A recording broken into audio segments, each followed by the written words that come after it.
আগের দিন ভিডিওতে দেখিয়েছিলাম আমরা পোর্ট অথরিটিতে নেমে হেলথ চেক আপ করাতে গেছি। রাস্তায় কি দেখলাম তাই শেয়ার করব আজকে। আগের দিন এই বিল্ডিংটাও দেখিয়েছিলাম, সেই famous the new York Times. আগের ভিডিওটাতে আমরা বলেছি ইউএসএতে হেলথ চেক আপের ব্যাপারে। সেটা না দেখে থাকলে আমাদের পেজে গিয়ে সেই ভিডিওটি দেখতে পারো।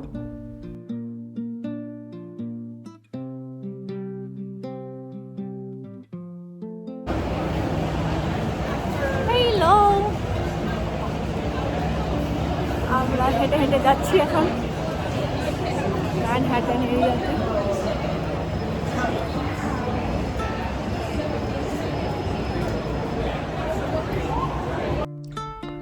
নিউ ইয়র্কের রাস্তায় হাঁটতে আমার সবসময় ভালো লাগে। অন্যান্য ইউএস সিটির তুলনায় আমার মনে হয় নিউ ইয়র্কে হাঁটা চলাটা অনেক ইজি, অনেক ভালো পাবলিক ট্রান্সপোর্টেশন। আর এই সেই পোর্ট অথরিটি বাস টার্মিনাল যেখান থেকে আমরা প্রতিবার যাত্রা শুরু করি। এই সেই নিউ ইয়র্কের রাস্তা, যে রাস্তায় কত স্বপ্ন, যে রাস্তায় প্রতিদিন নতুন গল্প লেখা হয়। কোথাও একটা গান বাজনার আওয়াজ শুনতে পাচ্ছি, চলো যাই দেখি।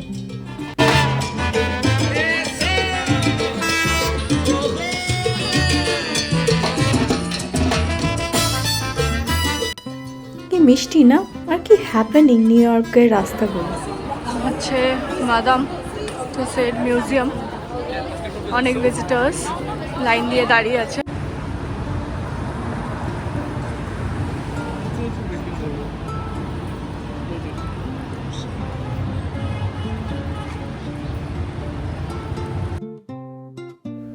আমরা দেখতে দেখতে চললাম সেই বড় বড় বিল্ডিং এর মাঝ দিয়ে, আর আস্তে আস্তে এত গরম লাগছে যে মনে হচ্ছে নিউ ইয়র্কে না, কলকাতাতেই পৌঁছে গেছি। নিউ ইয়র্কের আনাচে কানাচে এরকম ফুড স্টলস বসে, যেখানে খুব কম প্রাইসে ভালো ফুড পাওয়া যায়। এই ম্যানহাটনের মধ্যে দিয়ে হাঁটতে হাঁটতে সব উঁচু উঁচু বিল্ডিংস, স্কাই স্ক্রেপার্স দেখতে দেখতে যখন যাই, প্রতিবারই আমার মনে হয় দেখতেই থাকি। এত দারুণ infrastructures, big office buildings, and not to mention এখানে যারা থাকে, the rent is also super high in New York city.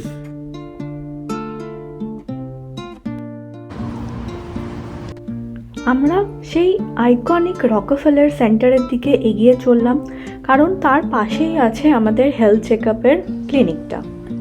সেখানেই দেখলাম একটা মিরর মেজ ইনস্টলেশন করেছে, আর আমরা সঙ্গে সঙ্গে ঢুকে পড়লাম সেখানে।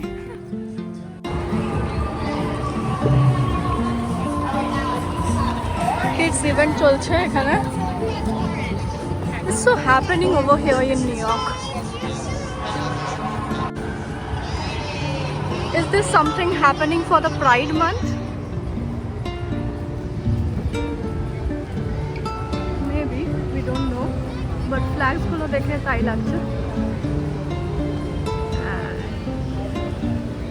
This is one of the most iconic places in the Rockefeller Center. Awesome. Dinosaur Austin. What is going on here? We are getting closer to it. See how it looks.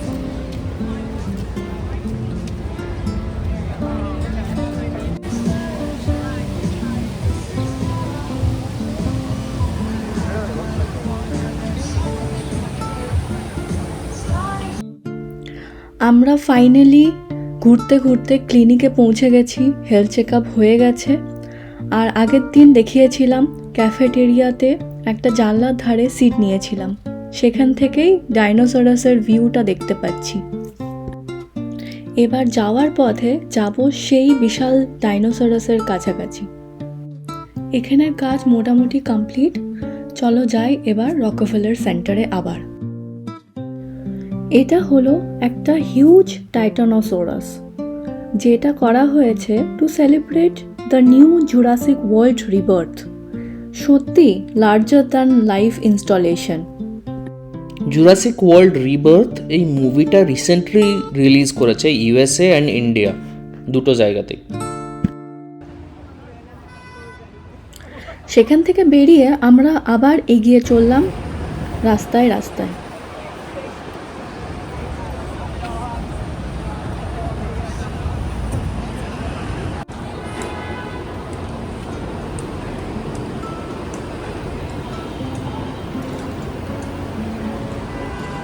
এখন এখানে হাত দেখাচ্ছে, মানে দাঁড়াও। যখন এখানে ওয়াকিং দেখাবে তখনই আমরা পারাপার করব। রকফেলার সেন্টারের কাছাকাছি আছে সেন্ট প্যাট্রিকস ক্যাথেড্রাল চার্চ, একটা সুন্দর গথিক চার্চ। এটা নিউ ইয়র্কের একটা মোস্ট আইকনিক ল্যান্ডমার্ক। এটা অনেক পুরনো, মোটামুটি 1878-এ কমপ্লিট হয়েছিল এবং এটার আর্কিটেকচার নিও গথিক স্টাইল।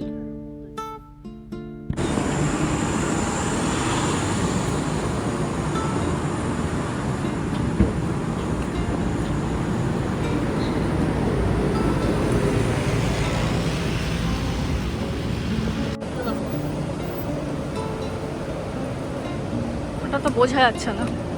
আমরা এখন কোথায় যাচ্ছি? We're going to take the subway. Subway মানে হচ্ছে মেট্রো রেল বলতে পারো। দিয়ে কোথায় যাব আমরা? যাবো ব্রুকলিন ব্রিজ। কল্পনা হো বা অনেক এসআরকে শাহরুখ খানের মুভিতে ওটা দেখা হতো, সেটা দেখতে। তো আমরা এখন চললাম ব্রুকলিন ব্রিজের দিকে। এই পরের ভিডিওতে দেখাবো আমরা কোথায় কোথায় ব্রুকলিন ব্রিজে ঘুরলাম আর কোথায় খাওয়া দাওয়া করলাম। চলো এই ভিডিওটি এখানেই শেষ করছি। পরের ভিডিওতে ব্রুকলিন ব্রিজের গল্প নিয়ে আবার আসবো। যারা সাবস্ক্রাইব করোনি তারা এক্ষুনি ভিডিওগুলি দেখতে সাবস্ক্রাইব করে দাও। আজকের মতন চলো, টাটা।